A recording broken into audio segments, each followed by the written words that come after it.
Okay, today I'm going to walk through what a hi-fi system looks like and some of the design choices I made in this hi-fi system. So the first thing I thought about was what media I wanted to play. And the answer for me was simple. I wanted streaming. I also wanted a system that can play vinyl. So I had to choose two source components. One component that would give me access to streaming and one component that would let me play vinyl. For streaming, I picked the WiiM Ultra.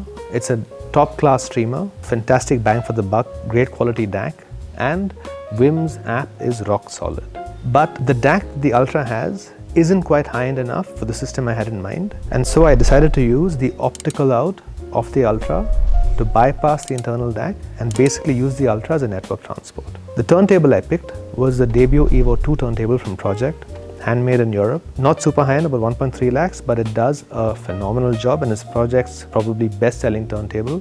Carbon fiber tonearm, great build quality, and I love the looks. The Debut EVO 2 doesn't have a Phono preamp built in, right? And like I said, for the Ultra, I didn't use the DAC. So the next stage I picked had to be a stage that had a DAC as well as a Phono preamp built in, or I could choose to have an external Phono preamp. But instead of going for an external Phono preamp, I went with the Bryston BR20 preamplifier that has a top quality Phono preamp and that also has an optical in and has a fantastic high-end DAC in it. So I've connected the WiiM Ultra and the Debut EVO 2 to the Bryston BR20 using the Bryston's inbuilt DAC and the Bryston's inbuilt Phono preamp.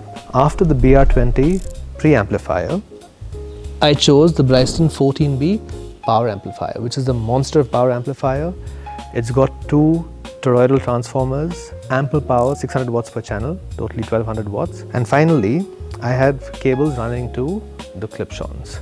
Now some of you may ask, the Klipschorn, and I've gotten asked this many times, is one of the most sensitive speakers on the planet. It has 100 watts RMS, 400 watts peak. It really does not need this kind of power. But when people hear the system, they're blown away because using a power amplifier like this gives the system a huge amount of headroom.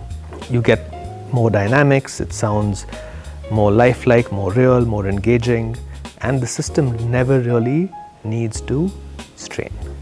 So that's the chain from media to source to preamp, power amp and speakers.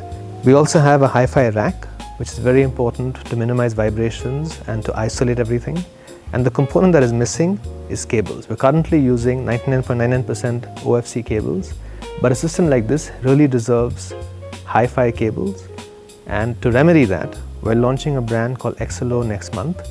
XLO is one of the most legendary hi-fi cable companies there is. It was founded in California in 1991 by Mr. Scoff. They've got a huge range, well not a huge range, they've got 4 different ranges of cables and the cables start at 50,000 rupees a meter.